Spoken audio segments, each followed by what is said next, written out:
ఈరోజు విశేషంకి స్వాగతం. ఈరోజు అయితే నేను చికెన్ చేయబోతున్నాను.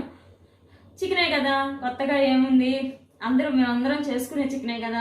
యూట్యూబ్లో కూడా వేల రకాలు వేలల్లో చేశారు అందరూ, అది ఇది అని అంటారండి. నేనైతే ఏదైనా చిన్న చిన్న వంటలు యూట్యూబ్లో చూసి అయితే ఎందుకంటే ఆల్మోస్ట్ నేను వంటలన్నీ బాగా చేస్తాను. ఎప్పుడు చిన్నప్పుడు నేర్చుకున్న దగ్గర నుంచి అయినా మా ఫ్యామిలీ సర్కిల్లో వచ్చేసి అందరూ బాగా చేస్తారు వంటలు.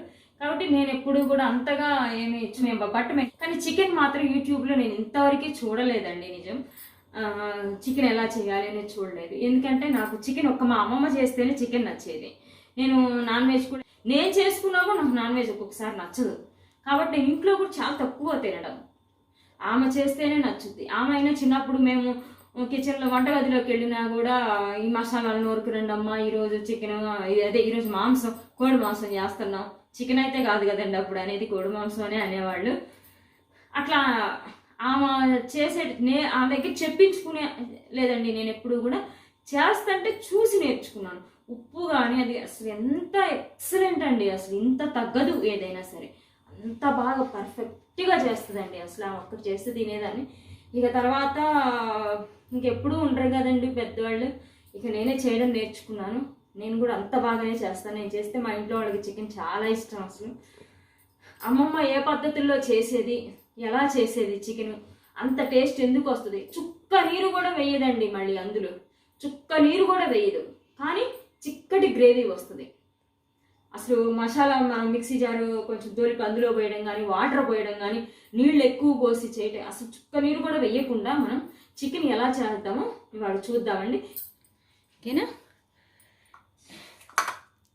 ఇంగ్రీడియంట్స్ అండి, చికెన్ వచ్చేసి 1/2 kg చికెన్ తీసుకున్నాను.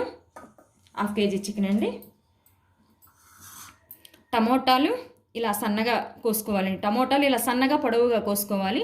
మనం చిన్న చిన్న ముక్కలుగా కోసుకోకూడదండి, ఎందుకంటే మనం వాటర్ వేయం కాబట్టి వీటిలో ఉన్న వాటరే మనకి సరిపోవాలి కర్రీకి. కాబట్టి మనం అదే ఎక్కువ చికెన్ తీసుకున్నట్లయితే 2 టమోటాలు ఖచ్చితంగా వేసుకోవాలి.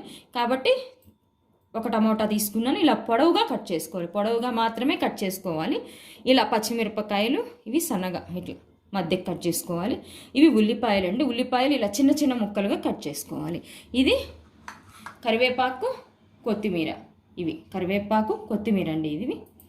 ఇవి వచ్చేసి ఎండుమిరపకాయలండి.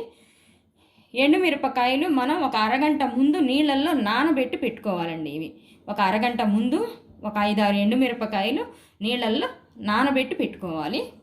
తర్వాత ఇవి వచ్చేసి ధనియాలు, దాల్చిన చెక్క, లవంగింజలు, కొంచెం కొబ్బరి, ఇవన్నీ కూడా ఫ్రై చేసి పెట్టుకోవాలి. మనం ధనియాలు, లవంగింజలు, దాల్చిన చెక్క, ఎండు కొబ్బరి ఫ్రై చేసి పెట్టుకోవాలి. ఇది వచ్చేసి మెంతి పసుపు అండి. దీన్ని మెంతి పసుపు అంటారు. ఇదేనండి అమ్మమ్మ సీక్రెట్ కూడా ఇదే. ఇది వేయటం వల్లనే ఆమె అంత మంచిగా చికెన్ చేస్తుంది. మాకు ఈ మెంతి పసుపు అనేది ఇక మేము ఎప్పుడు కూడా, నేను మామూలు పసుపు అనేది కూరల్లో వాడనండి, నాకు నచ్చదు కూడా. అందుకని ఎప్పుడైనా అయిపోతే కొట్టించుకునే వరకు మామూలుది ఏదైనా వాడతానేమో, కానీ ఇదేనండి మెయిన్ ఇంగ్రీడియంట్. అయితే దీనికి ఈ చికెన్కి మంచి టేస్ట్ తెచ్చేది అయితే ఈ మెంతి పసుపు. ఇది కూడా నేను ఒకసారి మీకు చూపిస్తాను ఎలా పట్టుకోవాలి మెంతి పసుపు అని కూడా. ఇదేనండి ఆ అమ్మమ్మ చేసే చికెన్కి సీక్రెట్ రెసిపీ కూడా ఇదే. ఆ రెసిపీకి ఇదేనండి మంచి. ఇది వచ్చేసి అల్లం వెల్లుల్లిపాయలండి. ఇవి మిక్సీ పట్టుకుందాం, ఓకేనా? ఇది సాల్ట్ తగినంత వేసుకోవాలి. ఇప్పుడు చూపిస్తాను. ఇప్పుడు వచ్చేసి మనం ఈ అల్లం వెల్లుల్లిపాయలు ఇవి ఉన్నాయి కదండి, ధనియాలు, ఇవన్నీ కూడా మిక్సీ పట్టుకోవాలి. మొత్తం మనం కలిపి పేస్ట్ చేసుకొని మిక్సీ పట్టుకోవాలి.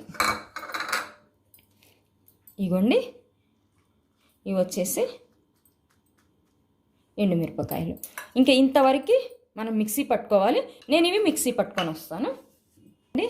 నేను మసాలా పట్టుకొని వచ్చాను చూడండి. ఇలా మసాలా మనం ఎప్పుడూ కూడా నాన్ వెజ్ వంటలకి మరీ మెత్తగా పేస్ట్ లాగా అయితే పట్టకూడదండి. కొంచెం బరకగానైనా మనకు కనపడాలి, కొంచెం బరకగానైనా ఉండాలి. ఎప్పుడు మెత్తగా పట్టుకొని మెత్తగా వేసుకుంటే కొంచెం టేస్ట్ అయితే మారిపోద్దండి ఎలాగైనా. కాబట్టి కొంచెం బరకగానే మనం పట్టుకోవాలి మిక్సీ. కాబట్టి నేను కొంచెం బరకగానే మిక్సీ పట్టుకొచ్చాను చూడండి. వెల్లుల్లి ఇది కనిపిస్తుంది కదా, ఇలాగే ఉండాలండి. ఎందుకంటే మనం రోట్లో నూరుకున్న ఫ్లేవర్ రావాలి కాబట్టి కొంచెం కొంచెం అలా బరకగా వేసుకుంటే చాలా బాగుంటుంది. ఓకేనండి, ఇప్పుడు మనం కడాయి పెట్టుకొని దీనిలో నూనె వేసుకుందాం. ఎప్పుడైనా చికెన్కి కొంచెం నూనె ఎక్కువ ఉంటేనే టేస్ట్ ఉంటుంది.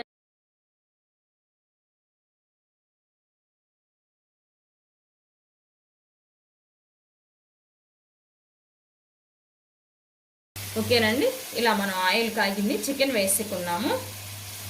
ఇప్పుడు ఇందులో ఇదిగోండి మెంతి పసుపు అండి. ఈ మెంతి పసుపు వేస్తున్నాను. ఇదైతే మనకి మామూలు పసుపులాగా, కొంచెం మామూలు పసుపు వేస్తే మనకి బాగా కొంచెం వేసినా కూడా బాగా ఎల్లో కలర్లో వచ్చి కనిపిస్తుంది. ఇది అలా కాదండి. దీనికి 2 స్పూన్లు, నేను తీసుకున్న 1/2 కేజీ చికెన్కి అయితే ఈ మెంతి పసుపు 2 స్పూన్లు తప్పకుండా పడుతుందండి. 2 స్పూన్లు వేసాను. ఉప్పు వేసేసాను. ఉప్పు అయితే ఇప్పుడు కొంచెం వేసుకోవాలి. ఉప్పు ఇప్పుడు మరీ ఎక్కువ వేయకూడదండి. ఇప్పుడు మామూలుగా కేవలం మనకి ముక్కకి సరిపోయే, ముక్క పట్టుకునేంత ఉప్పు వేస్తే మాత్రం సరిపోతుంది. కాబట్టి ఇప్పుడు ముక్క పట్టుకునేంత ఉప్పు మాత్రమే వేద్దాం.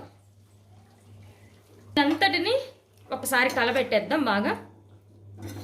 చూడండి, ఇలా మనం కలబెట్టుకోవాలండి. అంతా ఒకసారి మనం కలబెట్టేసుకున్నాము. ఇందులో ఉన్న వాటర్ ఉంటుంది కదండి, మనకి చికెన్లో నుండి వాటర్ వస్తుందండి. ఇట్లా వాటర్ వస్తుంది. ఈ వాటర్ అంతా కూడా శుభ్రంగా ఇనికిపోవాలండి. మనకి చికెన్ ఎప్పుడు నీసు వాసన రాకుండా ఉండాలి అన్న మనకి ఫస్ట్ ఆ వాటర్ అంతా పోవాలి. ఆ వాటర్ అంతా పోతే అప్పుడు మనకి చికెను స్మెల్ లేకుండా ఉంటుంది. మనం కొంచెం స్టాక్ పెట్టుకున్న ఏదైనా మిగిలిపోయినా కూడా మనం పెట్టుకున్నా కూడా ఉంటుందండి. అదే ఆ వాటర్తో పాటు మనం మసాలా ఇవన్నీ వేసి చేస్తే మాత్రం చికెన్ అస్సలు బాగోదండి. ఫస్ట్ అయితే నిదానంగా ఆ వాటర్ అంతా పోయే వరకు కూడా మనం మసాలా వేయకూడదు.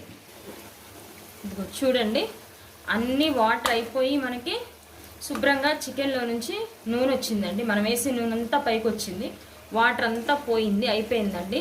ఎప్పుడు కూడా చికెన్ ఎప్పుడు కూడా హడావిడిగా హైలో పెట్టేసుకొని, వేసిన వెంటనే హైలో పెట్టేసుకొని గబగబా అట్లా చేసుకుంటే ఎప్పుడు చికెన్ బాగోదండి. నాన్ వెజ్ వంటలు ఎప్పుడు కూడా మనం నిదానంగా స్లోగా సిమ్లో పెట్టుకొని చేసుకోవాలి. చికెన్ కూడా అలాగే స్లోగా సిమ్లో అంటే మరీ ఫ్లేమ్ పెంచుకొని కాదు, మరీ తగ్గించుకొని కాదు, మీడియం ఫ్లేమ్లో పెట్టుకొని కనుక మనం చికెన్ కానీ చేసుకుంటే బాగుంటుంది. లేదంటే అది పీస్ అయిపోతుందండి. ముక్క అంతా విడిపోయి పీస్ అయిపోతుంది, కానీ చికెన్ ఉడకదు, మనకి బాగోదు, టేస్ట్ రాదు. కాబట్టి ఫస్ట్ 10 మినిట్స్ మాత్రం మనం నిదానంగా మంచి హై ఫ్లేమ్లో పెట్టుకోకుండా మీడియం ఫ్లేమ్లో పెట్టుకొని చికెన్ని మనం ఫస్ట్ వాటర్ పోయిందాక ఉడికించుకున్నాము. ఓకేనా, ఇప్పుడు మనం ఇందులో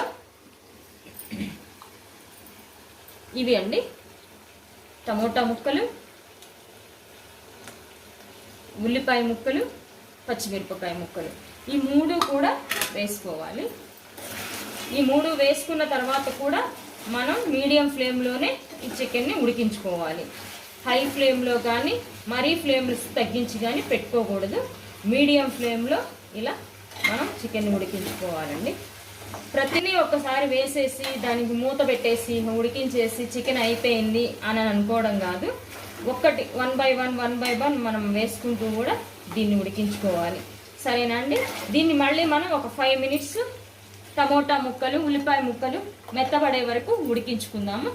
ఇదిగోండి, మనకి టమోటా ఇవి కూడా బాగా మగ్గిపోయినాయండి. ఉల్లిపాయలు చూడండి ఎంత వాటర్ వచ్చిందో. ఇంక ఈ వాటర్తోనే మనం చికెన్ చేస్తామండి. ఇంక అసలు వాటర్ వెయ్యము మనం ఇందులో ఇంకా. ఓకేనా, ఇప్పుడైతే మనం ఈ గరం మసాలా పొడి అదంతా నూరు పెట్టుకున్నాం కదండి మసాలా, అది ఇప్పుడు వేద్దాం అందులో. ఇదిగోండి వేస్తున్నాను.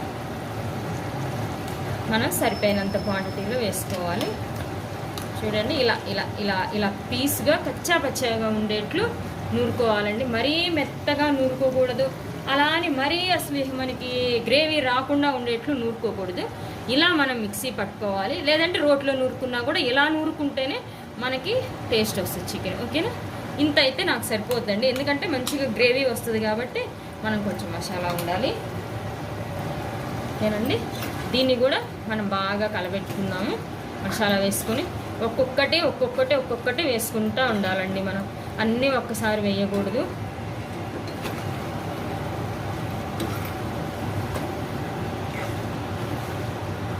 ఒక్కసారి చేసి చూడండి.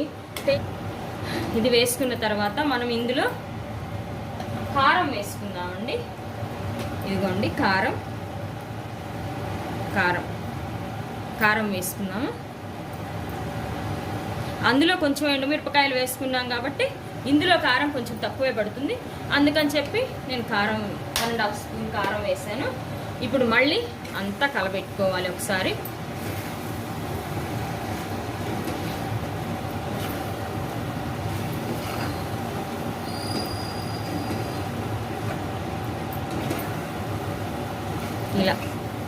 ఇలా అంతా కూడా మనకు ముక్కకి కారం మసాలా అంతా పట్టేట్టు మనం కలబెట్టుకోవాలండి. ఇలా అంతా కలబెట్టుకున్న తర్వాత మనం మళ్ళీ ఒక 5 నిమిషాలు దీన్ని మసాలా పచ్చివాసన పోయి మనకి నూనె పైకి కనిపించాలండి. ఆ మసాలా పచ్చివాసన ఉంటే అస్సలు బాగోదు చికెన్. కాబట్టి నూనె పైకి తేలేంత వరకు మనం ఒక 5 నిమిషాలు మళ్ళీ దీన్ని సిమ్లో పెట్టుకుందాము.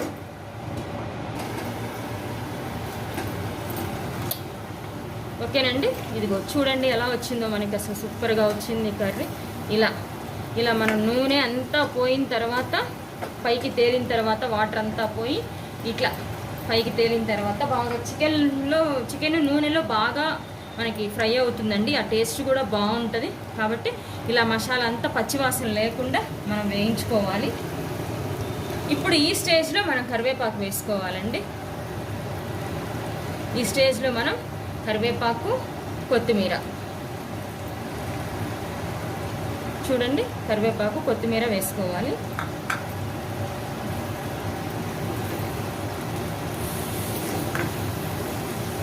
మళ్ళీ దీన్ని కలబెట్టుకొని ఒక 2 మినిట్స్ ఉంచుకోవాలండి. ఓకేనా, చూపిస్తాను.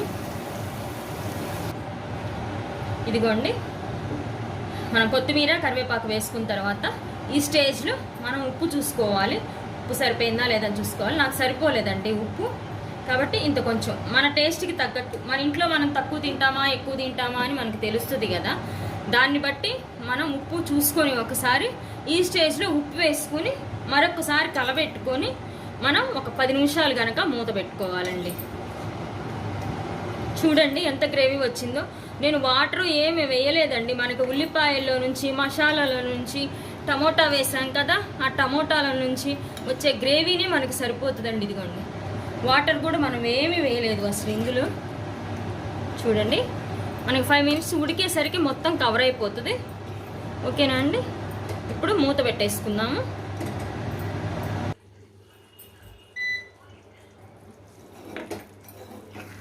చూడండి, ఇది చికెన్ చూడండి ఎంత బాగా వచ్చిందో అసలు. చికెన్ చూడండి ఎంత బాగా వచ్చిందో మనకి, గ్రేవీతో ఆయిల్ కానీ అంతా ఎంత మంచిగా వచ్చిందో చూడండి. ఒకసారి మీరు కూడా ఒకసారి ట్రై చేసి చూడండి. ఓకేనా, ఇది అంతా ఉడికిపోయిందండి. మనకి ప్రిపరేషన్ అయితే అయిపోయింది. ఇంకా చికెన్ ఇక మనం దింపేసుకుందాము. దీనిలోనండి ఇంకా మనం గరం మసాలా పొడి ఇవి అన్నీ వేసే పనేం లేదండి. ఎందుకంటే ఆల్రెడీ ధనియాలు, కొబ్బరి, దాల్చిన చెక్క, లవంగింజలు అన్నీ మనం వేసి దాన్ని పేస్ట్ పట్టుకున్నాం కాబట్టి మనం గరం మసాలా పొడి ఏం వేసే అవసరం లేదండి. ఇక దాంతోనే మనకి గ్రేవీ వస్తుంది. కాబట్టి ఇలా చేసుకోండి.